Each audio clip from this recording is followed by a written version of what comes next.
welcome to my channel. My name is Lisa Alistway, and on this channel, you will find a variety of inspirational and informational videos.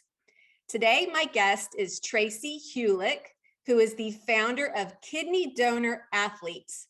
I will be linking her website organization down in the description box for your reference. Welcome, Tracey. Thank you. I'm very happy to be here. Happy to have you. Can you share with us a little bit about your background and just your story on why you donated a kidney? Yes, of course. I grew up in the Midwest, and I actually heard about kidney donation the first time on the very first day of 7th grade. It was one of those icebreakers in social studies class, and the teacher had asked everybody, what's something interesting that happened to you or your family over the summer? And a classmate raised her hand and she said that her uncle had donated his kidney to her cousin and they were both doing fine. Now, I'm a 12-year-old, first day of school, and there was something about that statement. It was like a lightning bolt. Like I just knew. I thought, that's amazing. That's something I want to do someday. And in that same moment that I had that kind of reaction, the classroom erupted in this conversation of that's crazy. That's so risky. What if he needs his kidney back someday? And I don't know, I was self-aware for about 2 moments as a 12-year-old. And I thought, there's some reason why this lands with me so much and it doesn't with anybody else. That must mean I really should do it. And so that's something I just tucked away in the back of my head. And that same day I had my very first cross-country practice, first time running on trail, and I fell in love with that. So that day really had a huge influence on the rest of my life because I've been a distance runner ever since. Ran in high school, ran on my own in college. I've done marathons and ultra marathons and all sorts of stuff like that. And every few years I would check back in with myself because I would maybe see a news article or a story and think, is now the time for me to donate? And it just never seemed like the time until 2018. I was actually running the Athens Marathon in Greece, and I had run a bunch of races that year. And I don't know if I've ever felt so tired as I did that day. I just thought, I'm just ready for a break. And what better reason to take a break is to donate an organ. And then you take a few months off and relax and recover. And so when I got home from that trip in November of 16, I reached out to my local transplant center, which at that time I was living in Madison. So there's a world-class transplant center in Madison right next to the college campus. So I reached out to them and started the process. And a few months later, in May of the following year, I donated my kidney to a stranger, and she's doing really well. I met her about 8 months after the fact to bring the whole experience full circle. And, looking back, I just feel like everything worked out the way it should. Hearing about it when I did, having that experience with running, knowing I was getting really healthy and thriving with my life and my running, and that I would be one day gifting health to another person because of those choices. And I think it went to the exact right person, the right time. Just so many things fell into place with the whole thing that, I look back, I wouldn't change anything about it. That is amazing that seed was planted at such a young age and had such a profound effect on you that, fast forward into adulthood and it just came back up and you just knew that you needed to do it. And what year was that again that you donated? 2017. So it's been 4.5 years now. 2017. And you didn't know the person. Did you know the conditions or reasons why they needed a kidney? I didn't want to know anything. I'm kind of amazed looking back that whole time I wanted to donate, I never knew anybody that needed one because I thought, well, maybe someone will just need one someday, but that never happened. And the more I started to look at the details of donation, really think about what that was going to be like, I didn't want to choose. Even if I knew someone that needed one, there was just something in me that I didn't think it was my job to choose where it went. And so to just be focused on getting myself as healthy as possible and just trust that through grace or whatever you say, that the kidney was going to go wherever it was supposed to go. I just trusted that. And also another nice thing to bring up is that I did a kidney donor chain. So I donated one kidney, and actually 4 people received kidneys on that same day because of my one, because of how I chose to do that. So I guess I should ask, have you heard of a donor chain before? No. Can you explain to the viewers and myself what that is? Yes. So let's say you have a sister and she needs a kidney and you say, okay, I'm going to get tested. I want to donate to you. I want to do this. And you go through all the testing to get approved to donate, but you are not a match for her. And so then you, as the approved donor, can say, okay, as long as she gets a kidney from somewhere, I will donate my kidney to whoever needs it, just so she can get one. So then you are basically uploaded as a pair to a registry of sorts. And every day these pairs are uploaded. And so these pairs are in this registry just waiting for someone like me to donate a kidney just because I want to. And I don't want to choose I just want to throw it in the mix so someone can get it.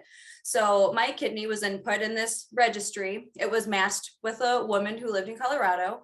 And then her husband was willing to donate on her behalf. So then his kidney gets matched to another person. And then that partner's kidney gets matched to another person. So my kidney flew to Denver. That morning, her husband went under, did surgery. His kidney flew to Oakland. That day, that man's daughter donated on his behalf and her kidney flew somewhere else. And then there was one more stop in the chain.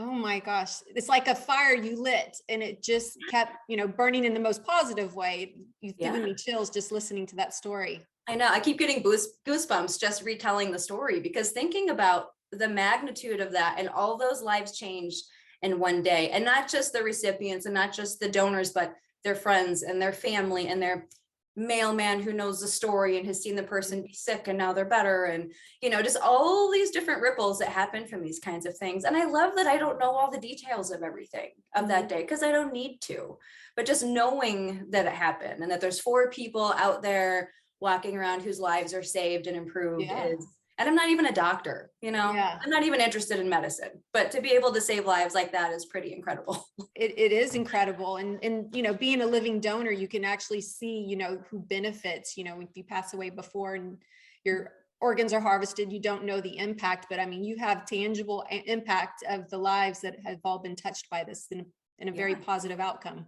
It's amazing. Yeah. So you said that you were able to make contact with the kidney receiver of 8 months later. Is that because they chose to reach out to you?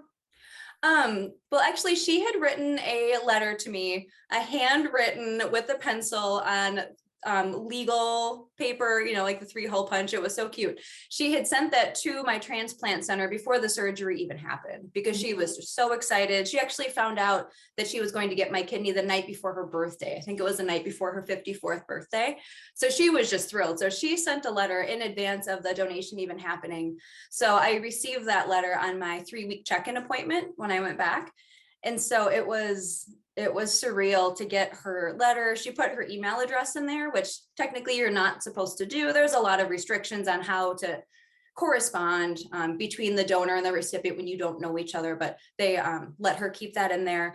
And in big capital letters down at the bottom, she wrote, "Thank you for saving my life," with all these exclamation points. And I still have the letter. It's just amazing. So I received that, and it took me a couple days to respond, just because I didn't know what to say. Like, I didn't need a thank you. I didn't feel a need to meet her. I didn't feel a need to form a relationship because of it. I didn't do it for that reason. But I just sent her like a very pleasant email with a couple of pictures. She asked for that. And so every now and then she would reach back out and say, "Hey, I know you like coming to Denver. Let me know when you come. I'd love to meet you." And I honestly wasn't super comfortable with that, because I didn't know how to receive that kind of gratitude in person. I wasn't looking for that.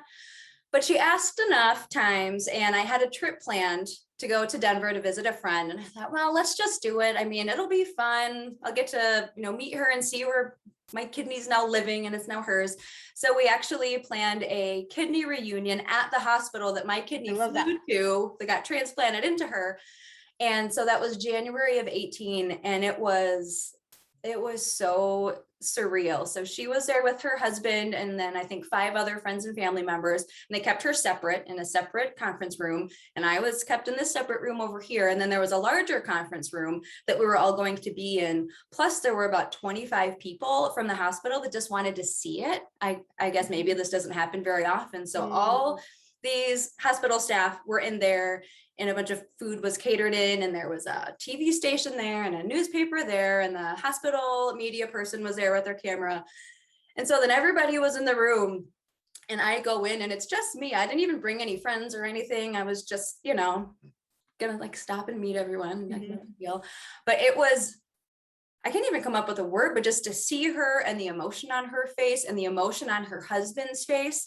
Yep. And then all these people from the hospital, dead silent, just staring at us and listening, for about 45 minutes. I actually had to turn my chair to just face her because I was so distracted because I didn't expect there to be so many people. Yeah. But I mean, it's kind of just an amazing part of human nature that people were there and they wanted to stop what they were doing to just witness this kind of interaction that doesn't happen very often. So I felt really fortunate that it played out the way that it did. And I mean, a lot of people were touched that day. And I mean, I guess that's the best outcome you can have. Most definitely, because I would assume she was close to death's door if it hadn't had happened.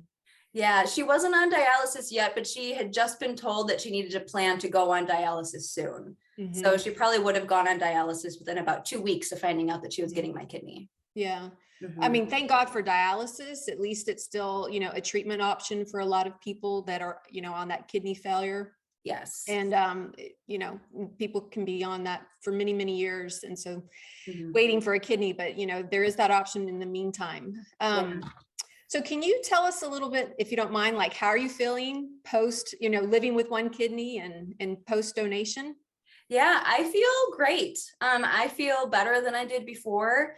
And part of that is that I take better care of myself now because I have so much respect for my body and what it could do. And honestly, before donation, I think it was really common for me to have negative self-talk, be critical, think I should be faster, think I should be better, think I should be leaner, think I should be stronger. A lot of that self-talk that we as women can fall into when we're not conscious of it and choosing differently.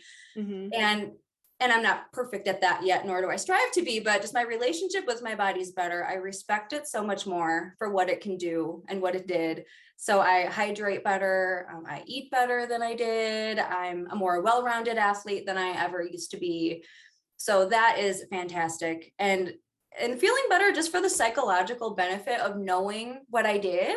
And that's something, and like even on my hardest of days, that I think back to that and I think, okay, like big picture in this life, I'm doing okay. I've done good things. I'm not going to get caught in the micro of this stressful work day or interpersonal thing, whatever it is. So to have, those two pieces of respecting my body and feeling like I'm a partner with my body, not working against it. And then the psychological benefit of always knowing like I did something great and no one can ever take that away from me, no matter what happens with my recipient or other people in my kidney chain, that I can always be proud of that and feel good about it. Most definitely. And you are a role model of, selflessness in doing that, because like you said, you weren't doing it for a thanks or for anything, but I think it's quite inspiring and amazing, that you did that. Oh, thank you. I appreciate that. Yeah. So you mentioned that you were a runner, an ultra runner, like running is big in your life. And so you started this kidney donor athlete organization. Can you tell us a little bit how you came up with that idea and merging your two most, profound things, kidney donation and running? Yeah, definitely. I didn't have a lot of questions before a donation, but I had a lot of questions about things specific to recovery and specific about getting back to distance running after I was healed from donating. And I was really shocked that no one could give me any concrete answers. And I know everybody's body is different, but I kept asking different people and doing different web-based searches. And I'm thinking, well, can't people just give me a reference point or show me a handful of people that donated and now they run half marathons or they do triathlons or something? I couldn't find anything. I was able to find one TED Talk of a woman who did run the Boston Marathon one time after donating. And I found one guy on one mentor registry that said he had run one marathon post donation, but he never responded to me. So I thought, I just gotta go on faith that I'm going to be fine. I'm going to be able to run, because I truly felt like I wouldn't feel so strongly compelled to do that if it was going to sacrifice my athleticism. I just didn't feel like that was going to happen. And I got through surgery and I got home and I started walking and doing some short hikes within about 10 days of getting home. And back then, I didn't want to talk about my donation. I didn't want to share it publicly, really. I didn't want to do any advocacy work because I felt self-conscious about it. And I've never really loved public speaking. I haven't liked being the center of attention. So I just wanted to do this one really kind thing and then just have my life go totally back to normal. Mhm. But as I was starting to recover and do things, I kept thinking about, okay, there's other people in my position out there. There's other people that will be in my position. They'll be wanting to donate, but a little unsure because of the athletic piece, because no one can give you an answer. Mhm. So I thought, okay, I'm just going to get over myself and my hesitation about this and just start posting a couple things to my personal Instagram, not shouting from the rooftops, but just sharing some things so people could find it if they were looking. Mhm. And it didn't take long to start getting messages from people around the world. It started weekly and then it got to be almost every day, people saying the same stuff of, I'm so glad you're talking about this. No one is talking about this. I'm so glad I found you. And a lot of those people from way back then in 2017, I'm still talking with regularly.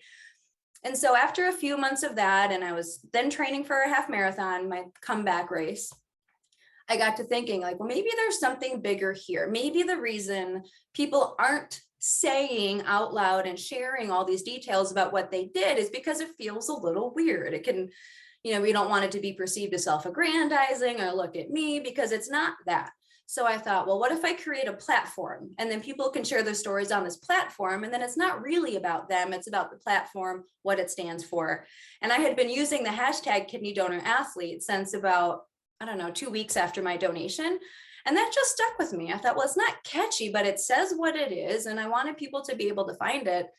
And so it was August of the following year. I had been using the hashtag and connecting with people. And I was visiting my now fiance in Bend, Oregon. And I asked him, like, is this idea dumb or is there something here?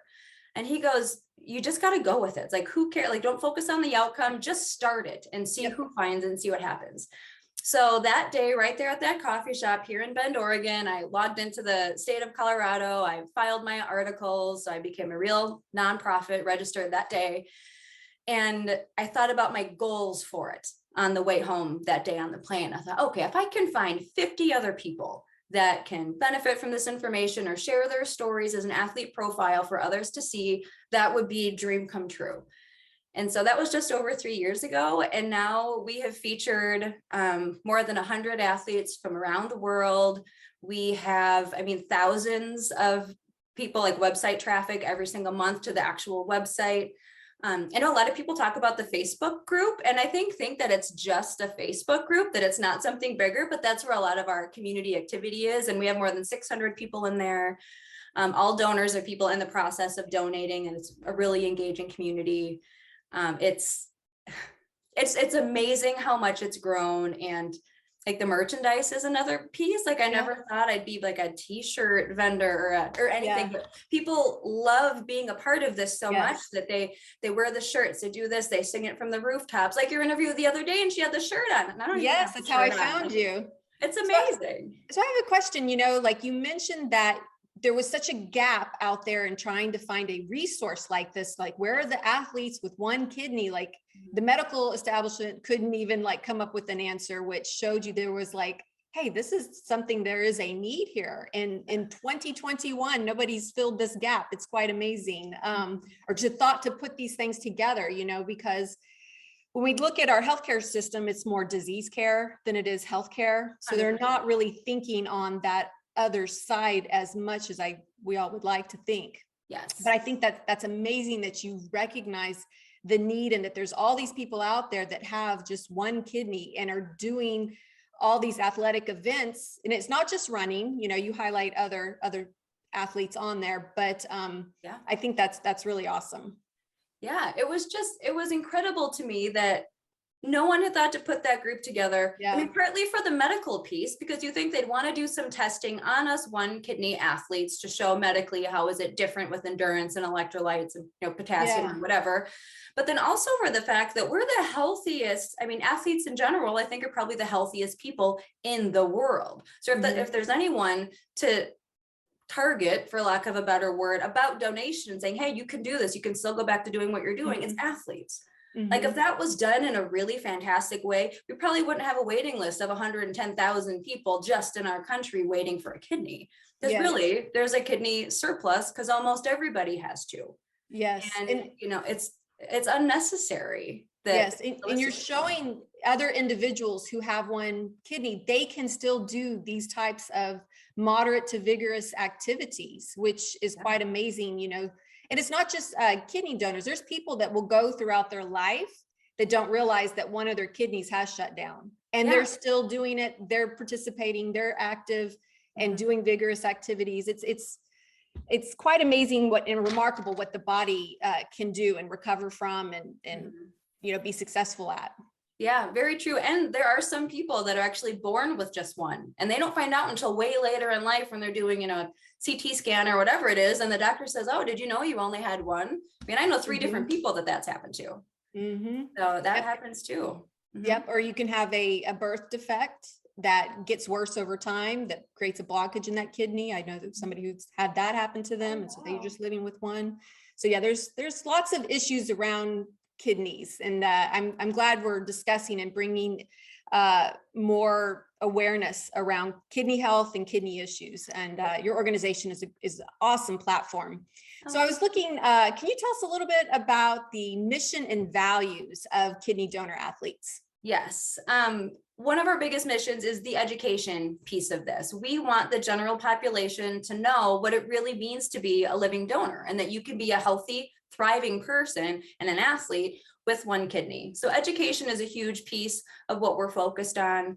Also the community piece, like, because I never imagined people finding kidney donor athletes, reading the stories, or finding a Facebook group and caring so much about the other members in there, and really building community, the way they show up for each other, answer questions. They go on trips together, they do races together, they make note of each other's kidney donation anniversary dates, and will send each other, you know, care packages or cards or things like that. So fostering a community and being focused on that is huge, because it's this added benefit that I never imagined post-donation, that most people don't think of, oh, wow, I'm gonna have all these one kidney friends that are all amazing and kind and helpful and courageous. And so to be consciously investing in that aspect of that as well. And then also health. I mean, that's another one of our values, is health, is that we want people to stay healthy and keep investing in their own health, whether it be mental health post-donation, because it is pretty common to hit a little stint of depression post-donation. So that's something we like to speak about and show up for. Why is that? What are some of the theories why people hit lows after? Yeah, it's kind of like if you're training for a really big race, and then you do the race, and then you get done and you're like, well, now what? Anticlimactic. So it's a similar kind of thing. And then also, I mean, typically people are off work for at least a month, and you're doing a lot of sitting or just walking. So it's a really abrupt lifestyle change.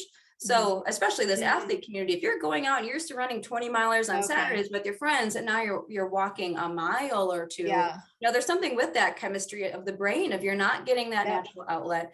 There's also, it's pretty common to have, like, I kind of had a mini identity crisis. Like, here, I'm not working out, I'm not working my day job.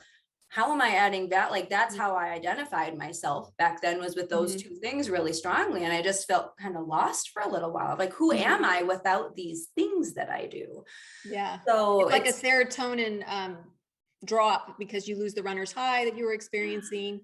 But these are all known things now that you can share with others to, like, look out for, you know, after you have your surgery. Like, just be prepared. You might go through this lull, but you'll come out on the other end. Yeah. Exactly. And something that we've started to do, one of our initiatives in KDA there, I call them welcome to the family care packages. So we have a mentoring program. So I keep a database of different living donors from around the world, along with their donation date, their transplant hospital, their athletic specialties, and then anything special, like if they had a complication or if they conceived post-donation, things like that. So we get mentor requests pretty regularly of, say, I want a hockey player, ideally in Philadelphia, maybe donated after the age of 50. I can match them with that. So I log their information, I introduce them to their mentor, and then I follow up to see if they go all the way through the donation process. And then I send them a care package to get right after donation. And it's a KDA, like a shirt and a hat, like a handwritten card and some other little things in there. And I have some other people that are helping me now, handwriting cards to go in to talk about their own recovery and things that help them get through those first few weeks of recovery, so they can hear from other people that have been there. As I'm hearing this, it's almost like the hospital has dropped the ball. They should be offering, as part of their post-op, this type of, service. And it sounds like they don't, and they have to go to an organization like yours to actually get, this kind of help. Yeah, I mean, they do a good job on the medical follow-up piece, and I Mhm. think they ask a lot of the right questions, but it's also a really different dynamic. But Like, the personalization, yes, you're just another patient, another number out the door, yeah, check, here's your organ and on your yeah, way. But that, I love that anyway. you take the personal element of this, because it is super personal and there's Mhm. so many emotions behind this. And to, talk to somebody directly that's gone through it and have that support is, it's so valuable. Yeah, it really is. And that's the most meaningful aspect of all of this to me. And the whole reason for this whole thing of KDA, it really comes down to the fact that I felt so lonely in my donation process. I had a few core people that were really supportive and great, and they understood why I wanted to do it. But most people in my life either really didn't understand. There was a lot of people close to me that even got angry with me for wanting to do this, that I felt really alienated. And I was shocked. It's like, well, this is the nicest thing I could do. I feel certain about it. I'm not asking you to do anything, but I mean, people will get angry with me. And so going through that it was really sad. It was sad and it was lonely. And at the root of everything KDA is built on, I want to do anything I can so potential donors and recent donors don't feel alone. And so like that's the spirit behind the mentoring program, the welcome packages. I mean, the hospital and the things that they do, like they're very clinical, they kind of have to be, but I want like the warm, friendly, like a virtual hug to these people, like welcoming them in, and that they're not alone. We get it. We're not going to look at them like they have three heads. We get why you did what you did. Like, you're home with us. You belong here. Yes. So when somebody logs on and wants to join your organization as a kidney donor, can you tell us a little bit about that process? What are they going to be providing you? Because you said you had like a database where you match people, so they're giving you some personal information. And what are the costs associated with it as well? Yeah, well, there's no cost for anything, and there actually isn't a formalized membership for anything. We had talked about a membership structure, but I want it to be available to everyone. I don't want there to be certain perks to some folks who donate $100 a month, or, like that's not why we're doing it. So there's really no true membership to be had. Okay. It's, if people are on social media, they really often go to that private Facebook group and they join that group and interact with all of us. There's a fairly active community on Instagram, and they just use the hashtag kidney donor athlete. So they use that. And then to be a mentor, if they want to be a resource to other living donors, there's a tab, it's called mentoring, right on the website. And it goes, you can click in there to a Google document. And so it asks your name, your email address, your transplant hospital, the city and state that you live in now, any athletic specialties that you have, and then anything interesting about your donation story, your post donation. Like, there's now a subset of a few donors that have actually gotten COVID post donation. And so we have all these interesting little specific buckets. I don't sell the list. Honestly, no one else can even access it but me at this point. So it's very private. Okay. And I use that to really search for keywords based on people's requests that want to speak to a certain kind of person. How many people do you have currently? Oh gosh. Just over 300, I would say. I'm in the process of revamping all that to make it easier for me, more manageable and more scalable. Okay. But I think we're just over 300 mentors. And it's international, was that correct? Yeah, we've got mentors in, oh gosh, like multiple in England, Australia, New Zealand, Italy, Spain, Turkey. Just got someone from Lebanon yesterday. Wow. It's amazing. It's truly amazing. And having this certain thing in common, it really, geography doesn't matter, because it's all the same spirit in which we want to do it. It's a lot of the same questions. And another neat component that has happened about that is I had a friend pre-COVID who was traveling to New Zealand, and I thought, I'm connected with a few donors in New Zealand. I'll check with them to see if they're okay with me giving you their information. You can meet up down there. She was traveling solo for, I think, almost a month, and she met up with 6 kidney donors in New Zealand. And did hikes with them, did bike rides, got ice cream, so it's this cool. I didn't expect that either, this travel community component, but it's happening. That's amazing. So I noticed on your website, you have an area where you actually show the donors and their pictures and, they're an athlete and what their sport or activities that they enjoy. And it runs the gamut. I noticed, like all walks of life, all different levels. Can you tell us a little bit about how you highlight and spotlight the athletes? Yeah, I really anyone, well, I guess it starts with how I consider the word athlete to be applied. So people can get hung up like, oh, but I haven't done an Ironman or I haven't done that. Yeah. To us at Kidney Donor Athletes, an athlete is truly someone who moves their body on purpose for the sake of health. It could mean that you walk your neighborhood loop 4 times a week, or that you do 100 milers. I mean, it can be anything in between. And I really want to show people all the way from, recreational walkers, all the way through these amazing Ironman ultramarathon athletes that we have, because anyone who comes to the site, I want them to find someone that they can identify with. So it's really important that we show different kinds of lifestyles, backgrounds, athletic disciplines. And it's really fun to get some unique stuff. Like we've had a roller derby person be featured. We had a college tennis athlete featured. She donated in college, which is amazing. Wow. I'm really looking for an equestrian. So if anyone listening to this, if you're a kidney donor and you're a horseback rider, I would love to feature you. Yeah. Oh, fantastic. So I know that you have the Mount Kilimanjaro summit coming up. Are you participating in that? I am. Okay, can you tell us a little, let me back it up. Can you tell the audience what it is and how did this come about? Yes, it's a pretty amazing story of how it came together. So it was when COVID first really happened. It was going into the winter of 2020, and there was a conversation going on in the private KDA Facebook group. And someone said, hey, let's do a Yahtzee tournament to kill some time, because nobody was going out and doing anything. So a handful of people got involved in that, and they did this Yahtzee tournament. Really turned out that there was, I think, 5 people from the Kidney Donor Athletes Board of Directors that participated in that, and then another, few like close community members in there. And one of the women in that group said that it was a bucket list trip for her and her husband to go climb Mount Kilimanjaro for their anniversary.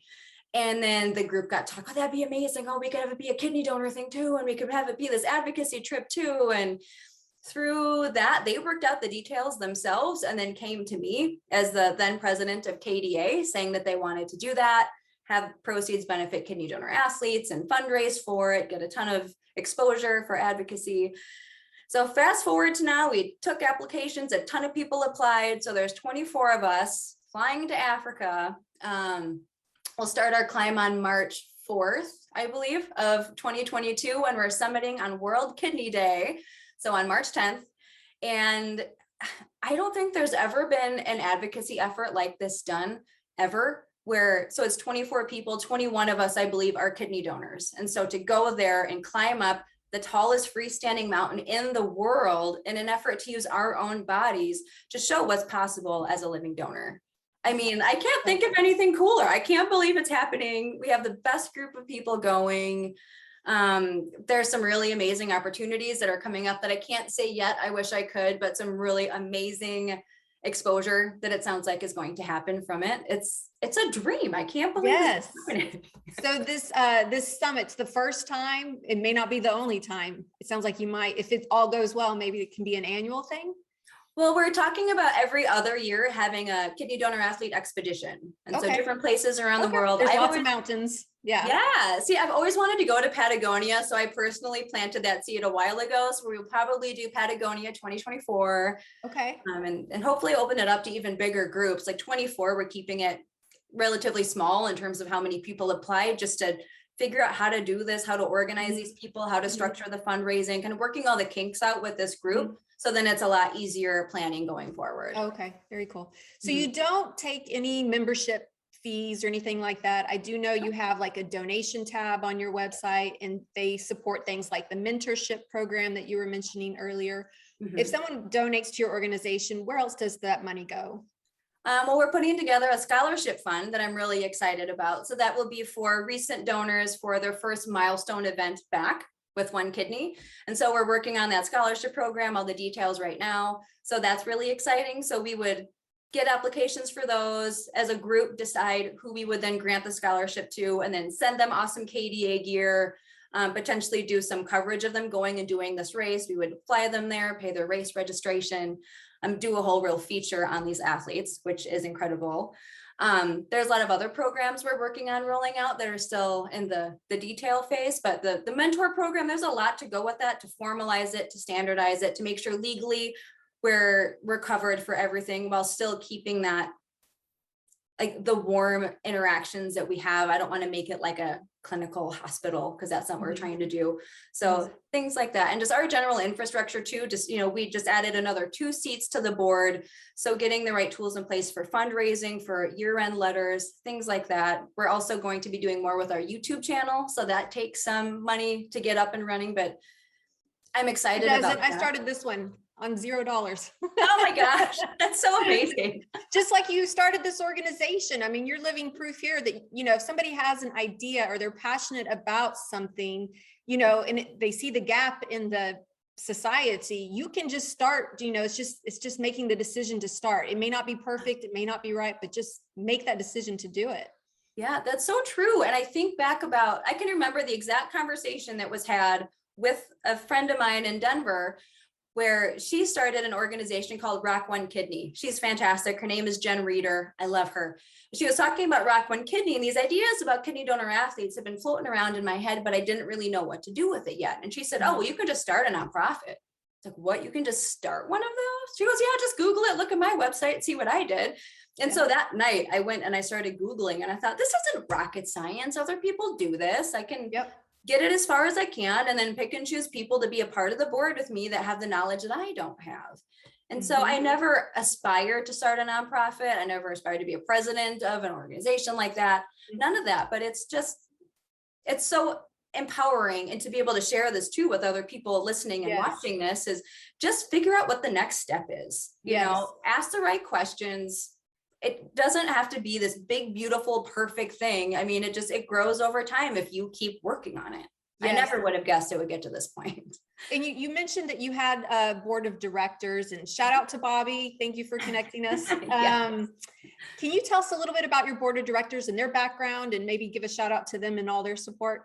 Yeah. Oh my gosh. So that was a dream come true, getting a board together. So I didn't know how to do it. I'd never even served on a board, honestly, before I started interviewing people for that. So the only non-negotiable was that they had to also be a living donor, because there are a lot of other organizations related to kidney donation that have 0 donors on their board, which that's their choice. That's not how I wanted this to be run.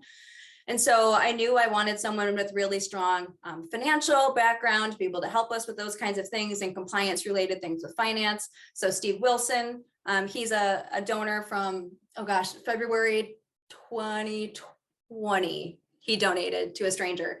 And so he's been a huge help for us. So grateful for him, and also his impact on fundraising. Bobby Mclaughlin, who you mentioned, he donated after I did also.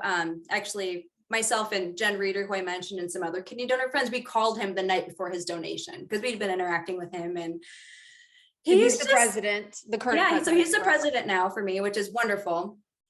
So he thankfully has the free time to do it, because I also have a day job. So it got really hard for me to do all of this stuff with the presidency and do a good job at my day job, which I care about. Yeah. And I saw on Facebook, he ran the Marine Marathon, I believe. Yeah, the Marine Corps Marathon on Halloween. So really recently. Yeah. And then, we have, so that was just 2. I'm the 3rd. We have 9 seats now on the board, all filled. And it's people with wonderful backgrounds. Like Shauna Sampson has a really, really extensive nonprofit background, which is great. Sarah Hawkins has really great management tools in terms of spreadsheets. She built out teams for us, our interboard communication. She does our monthly financial statements for us and that kind of thing. Katie Wheeler, she helps me with all of the publishing of things to the website, the formatting of the stories, all the social media posts, because that was getting to be a lot of work. Karen Berenson, she lives in Milwaukee. She's our secretary. So she does all of our notes, our follow-up, our minutes, things like that, like a lot of the admin kind of stuff, scheduling sort of things, which is really helpful. And then we just added 2 more seats, someone to help be our communications chair, our communications director, because especially with this Kilimanjaro trip, I don't know how to write a press release. I don't know the best way to approach like the Good Morning Americas and the USA Todays and the things like that. So she's going to be helping with that. And then we have Natalie, who is going to be helping us with fundraising. And she's been incredible for the Kilimanjaro fundraising already. So it's this It's superstar group, really. Yeah. I'm amazed at the caliber of people that are so willing to give of their time and their skills and their efforts Yeah. and make this happen, because I know I only have like this much of the skills to make KDA a success, and I need all these other ones because no one Sure. person knows or can do everything. And so it's Correct. been a really great process to bring the board together and work together. We meet on Friday, we meet once a month, and it's a great group. Oh, fantastic. And they're all over the United States. Y'all just meet, I guess, like on Zoom and stuff. Yeah, we're in 4 different time zones. So it's always a morning up like, okay, 10 a.m. Pacific, 10 a.m. Pacific. And so it's, we're in 4 time zones. So that was a little hard in the beginning, but people make it work. And then we have other channels of talking, like through emails, or we have a group Facebook Messenger chat for like real, like in the moment things we need to talk through, and we make it work. I'm really grateful for technology. Yes, thank God for technology. And that's so awesome. And you had an idea, and it's a good idea. And I think once you set it in motion and you can attract other people to it that see the good idea, they can get behind it, and get you the support to get to where you need to be. And I will be following your organization moving forward and seeing where it goes, because I know it's fairly new. It's only a couple years old? Just over 3 years old. 3 years old. I mean, you're still kind of in its toddler stage, and where it can go from here is going to be pretty amazing. I already feel it. I feel the energy of it. Thank you. Yeah, it's a dream come true. And I didn't even dream this big, the stuff that's happening. Like that wasn't even on my stretch goal list. So it's the people that are attracted to this organization and pitch in and want to help. I mean, that's how it's gotten to here, and people telling each other. And I don't advertise. I've never spent $1 on a marketing thing this whole time. And people just tell each other. And even some transplant hospitals tell their patients. And it's amazing when they do that. Yes. So I have a question. As far as partnerships with the National Kidney Association, or do you have anything like that going on, or looking at and partnering with other organizations and associations? Yes, we actually, so that's been a great thing about Bobby taking over as president, because he has more time for that visionary kind of thing and for these kinds of partnerships.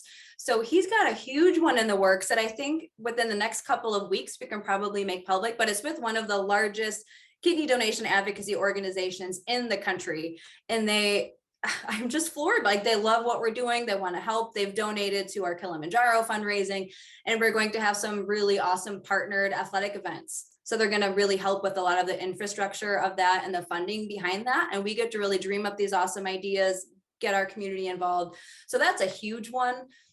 There's some other more informal, we have great relationships with other organizations out there.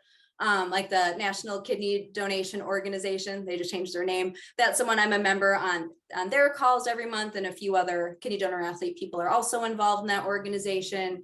There's also different One Kidney Club groups, so we're affiliated with a lot of those, and so that's local chapters. Like in Denver, there's a One Kidney Club chapter, and there's got to be more than 60 donors affiliated with that. So they'll meet together in person. Pre-COVID, it was once a month. You meet downtown, you talk with other donors.